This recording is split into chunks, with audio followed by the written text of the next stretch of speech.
Alors, on ne va pas se fâcher, premier sujet de débat. Va-t-on ou pas vers une crise mondiale de la dette? On n'est pas là pour faire peur, mais de la France aux États-Unis, en passant par le Royaume-Uni, par le Japon, on observe les taux des dettes souveraines à long terme bondir un peu partout. Messieurs, est-ce qu'on s'inquiète ou pas? Qui veut se lancer? Il y a une vraie problématique de la dette américaine. La France est en déficit public à 5 points de PIB. Les États-Unis sont à 6 en direction de 7. Donc il y a un vrai problème de la dette américaine. Pourquoi? Parce qu'il y a un déficit de la balance courante des États-Unis. Sans faire trop technique. Non, mais sans faire trop technique, ça veut dire qu'il y a une insuffisance. Là, il est parti, le train, il est parti. Une insuffisance d'épargne aux États-Unis. Ouais. Et d'ailleurs, le diagnostic de Trump est faux. S'il y a un déficit américain, c'est le même sujet qu'en France. Ce n'est pas parce que les autres trichent et font des exportations vers les États-Unis en trichant, c'est parce qu'il n'y a pas assez de production pour répondre à la consommation interne. Donc le problème, c'est que la dette américaine est encore plus dangereuse que la dette française parce que les États-Unis, c'est les marchés financiers de référence au plan mondial. Donc il y a un vrai problème de dette à moyen avec un risque de contagion. Et surtout parce que Trump étant délirant, il veut en réalité que la Fed absorbe ce déficit, ce qui risque de provoquer une inflation mondiale qui serait très dommageable. Bon, on se dit quoi, Eric? Déjà, comment on explique ce coup de chaud sur le marché de la dette des États au sens large? Est-ce que c'est toujours, comme souvent, à court terme, la cause du politique? Est-ce qu'il y a ce risque d'avoir une tension sur toutes les dettes mondiales, avec toutes les conséquences que ça aura sur les économies? Oui, il faut faire un peu d'histoire. C'est-à-dire que, vous voyez, ça fait 15 ans, en fait, qu'on avait une surépargne mondiale. Et cette surépargne mondiale allait sur des actifs sûrs. Et les actifs sûrs, notamment après la crise de 2008, c'était les dettes publiques. Et donc, on achetait massivement des dettes publiques et ça a fait baisser énormément les taux d'intérêt. Et donc, on était même, il faut s'en souvenir, mais il n'y a pas si longtemps que ça, hein, il y a 3 ans, à des taux négatifs. Et là, on disait, c'est n'importe quoi. Lever à des taux négatifs à 10 ans, c'était n'importe quoi. Bon, là, on est en train de changer. Bon, il y avait aussi les banques centrales qui faisaient du quantitative easing. Et là, tout se retourne. D'abord, il y a les banques centrales arrêtent d'acheter cette dette publique, donc il y a un peu moins d'achats de ce point de vue-là. Et la surépargne mondiale est en train de devenir une insuffisance d'épargne. Pourquoi? Parce qu'il y a un besoin d'investissement un peu partout. Et donc des pays qui arrêtaient d'investir, mettons l'Allemagne ou la Chine ou le Japon, se remettent à investir. Et là, du coup, tout le monde s'endette. Et donc, bien entendu, les taux d'intérêt augmentent. Et il y a, en plus de cela, une petite poussée inflationniste. Donc aujourd'hui... Mais il y a aussi du laxisme budgétaire généralisé. Il n'y a pas une espèce de relâchement budgétaire. Oui, parce qu'il y a eu la crise sanitaire et il y a eu aussi le bouclier énergétique. D'accord, mais... Alors ça, on pourra en parler. Effectivement, la France s'est distinguée avec des plans d'aide qui étaient sans doute beaucoup trop élevés et pour sauver du pouvoir d'achat, d'accord, pas pour investir. Mais il y a un besoin d'investissement qui va être public, qui va être massif pour la transition écologique, pour l'investissement dans le numérique, pour les attaques cyber, pour retrouver la souveraineté médicale, industrielle. Donc tout le monde veut refaire des gros plans d'investissement. Vous voyez ce qui se passe aux États-Unis. Regardez le plan Draghi, c'est des investissements massifs publics. À juste titre. À juste titre. Mais donc, du coup, on passe d'une épargne, d'une surépargne mondiale gigantesque à une insuffisance d'épargne. Tout ça, ça fait monter les taux. Est-ce qu'aujourd'hui, on est en crise? Vous voyez, on disait quand les taux étaient négatifs, c'était n'importe quoi. Aujourd'hui, les taux sont à 3,5, 3,6. On dit c'est n'importe quoi. Ça ne peut pas toujours être n'importe quoi. D'accord? Moi, il me semble qu'on est à peu près au taux normal. À quel taux devrait se financer, admettons, la France ou les pays? Désaccord sur ce point. Mais... C'est à peu près l'inflation anticipée au cours des 10 prochaines années, alors on va dire 2% pour simplifier, et la croissance potentielle des économies au cours des 10 prochaines années, elle est autour de 1. 2 plus 1 égale 3. C'est ça le taux normal. Donc on n'est pas très loin. On n'est pas très loin. Il n'est pas d'accord. Et donc du coup, le petit spread, le petit écart, c'est effectivement lié à une petite incertitude politique en disant mais personne n'a pris conscience de cela, et notamment en France, on n'a pas de plan. Il faudrait un plan pour réduire un tout petit peu, pour nous expliquer pourquoi on s'endette. Il n'y a pas cela. Allez, c'est un demi-point, voire 0,6. Est-ce que c'est une crise? Non. Christian. Alors, d'abord... Christian, il a dit « je ne suis pas d'accord ». Oui, je ne suis pas d'accord, parce que d'abord, on a un taux de croissance misérable en France et en Europe depuis 20 ans, un taux de croissance de 1%. Oui, donc c'est le problème central Donc pour l'instant, on est d'accord. Le 1%, c'est ce que j'ai dit. Il nous a mis dans la situation actuelle. Et le taux d'inflation en France, il est à 1 actuellement. Donc, dans ce contexte, on devrait avoir... non, c'est l'anticiper dans 10 ans. Non, mais il est actuellement... Non, mais parce que on sera tous morts dans 10 ans. Donc, la question... Mais non, c'est un taux à 10 ans. Non, mais... Il parle pour lui. Moi, je ne me sens pas concerné. Non, mais... Mais là, c'est le taux à 10 ans. C'était une remarque keynésienne, pour ceux qui nous écoutent. C'est à long terme. Voilà. Donc, la question, c'est qu'à court terme, au moins pour 1 an, si ce n'est 18 mois, nous avons un taux d'intérêt en Europe, notamment le taux français, qui est trop élevé par rapport à la croissance et à l'inflation. Versus 2. Voilà, versus 2.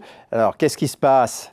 Il se passe qu'effectivement, les banques centrales avaient suracheté de la dette publique au moment du Covid. On a eu des taux négatifs. La Banque centrale européenne, aujourd'hui, joue à contretemps en bazardant ses portefeuilles à vitesse accélérée.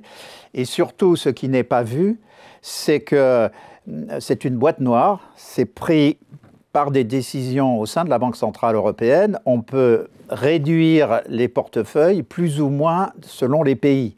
Donc, dans le contexte actuel, il y a une réduction trop rapide du portefeuille de la Banque centrale européenne et cela conduit à une hausse des taux longs. Alors, la France a une surhausse par rapport à la hausse moyenne parce que nous avons des déséquilibres économiques internes, mais il y a aussi un problème de politique monétaire en Europe. Donc on va ou pas possiblement vers une crise mondiale de la dette? Non, ça c'est un autre sujet. Non, c'est des taux d'intérêt. Le zéro taux, c'est fini, d'accord. Mais ce n'est pas le vrai taux. C'était du low cost. Dans le contexte actuel, on devrait avoir des taux maximum à 3 en Europe. Bon, d'accord, 3, c'est 2 plus 1. Donc on est d'accord, et si on est à 3,5 ou en moyenne en zone euro, on doit être autour de 3. Donc non, et vous voyez, le demi-point, c'est ce qu'on paye. Mais est-ce qu'on ne rentre pas dans un cercle vicieux? La dette fait peur, ça pousse les rendements à la hausse, et donc ça aggrave la dynamique de la dette, ça pousse de nouveau les rendements à la hausse. Est-ce qu'on n'est pas rentré là-dedans? Non, mais si on veut être sérieux, c'est qu'il y a un risque de boule de neige. Quelle est l'ampleur de l'effort à faire? Alors, d'abord, nous sommes à 5 points de déficit. Si on voulait... En France. On y vient après sur la France. J'aimerais qu'on reste... Non, mais sur la France, puisque le risque, il est sur la France actuellement. Le risque, c'est sur la France. Il est aussi sur les États-Unis. Non, mais j'ai évoqué les États-Unis précédemment. Mais en fait, je pense qu'il est plus sur les États-Unis que sur la France. Ou même plus sur le Royaume-Uni. Il est plus sur le Royaume-Uni que sur la France. Oui ou non? Non, je ne suis pas d'accord parce que je vais vous expliquer pourquoi. Il y a un risque d'étouffement de la France. On prend des notes. Non, il y a un risque d'étouffement de la France. Eric prend Pourquoi? Non, il ne prend pas des notes, mais il va répondre. Il y a un risque d'étouffement de la croissance française. Nous sommes déjà à moins de 1% de croissance, moins de 1% d'inflation, avec des taux à 3,5% parce qu'il y a une crise politique interne. S'il n'y avait pas de crise politique interne, on serait vraisemblablement au niveau de la zone euro à 3%, mais pour moi, déjà, c'est trop élevé dans le contexte actuel. Si la zone euro revient à 2% de croissance et 2% d'inflation, on peut être à 3,5-4, mais pas actuellement. Et ça, c'est une décision de la Banque centrale européenne. Elle pourrait ralentir la baisse de son portefeuille. Alors, sur le risque à moyen terme... il y a plus de risques aux États-Unis, au Royaume-Uni, nous disons. Non, mais il y a plus de risques pour l'économie mondiale, parce que le poids des États-Unis, ce n'est pas le poids de la France. Maintenant, si on regarde la France, il serait quand même souhaitable de revenir à un déficit de l'ordre de 2 points de PIB, pas du jour au lendemain, mais sur 4 ans, on a déjà eu ces débats-là. Si on faisait cette réduction de façon crédible, avec un système politique cohérent, une majorité légitime, durable, il n'y aurait plus de crise. On va y venir. Donc on est plus inquiet pour le Royaume-Uni, pour les États-Unis, pour la France? Non, moi je suis plus... je suis inquiet pour les États-Unis parce que c'est le marché dominant mondial. Et il ne faut pas oublier que quand il y a eu la dégradation de la note des agences de notation de mémoire Standard & Poor's lors de l'élection de 2012, la France était encore AAA et elle avait été dégradée. Et le gouvernement français avait hurlé parce que le gouvernement britannique n'était pas dégradé. Et l'agence de notation avait répondu « Vous n'avez plus la maîtrise de votre monnaie, ils ont toujours la maîtrise de la leur ». Donc ça pourra, dans le cadre du Royaume-Uni, jouer sur le taux de change, mais nous n'avons pas cette variable d'ajustement. Non, mais on est d'accord, me semble-t-il, avec Christian, pour dire qu'il n'y a pas de mort de la France. Non, on ne va pas mourir. Le problème, c'est l'étouffement. C'est l'étouffement. OK, très bien. Étouffement parce que les charges d'intérêt, c'est trop important, les taux d'intérêt sont trop importants. Donc là, ça représente 2 points de PIB en France. Et on va y venir juste après sur la France. OK. Combien ça représente au Royaume-Uni? Les charges de la dette rapportées au PIB, 3-4 points. 3,5. Ouais. Combien ça représente aux États-Unis? 4-5 points. 4,7. D'accord? Donc, effectivement, vous voyez, si nous, on est étouffé à 2, bah, eux, ils sont morts asphyxiés. D'accord? Alors, OK, il n'y a pas de faillite non plus.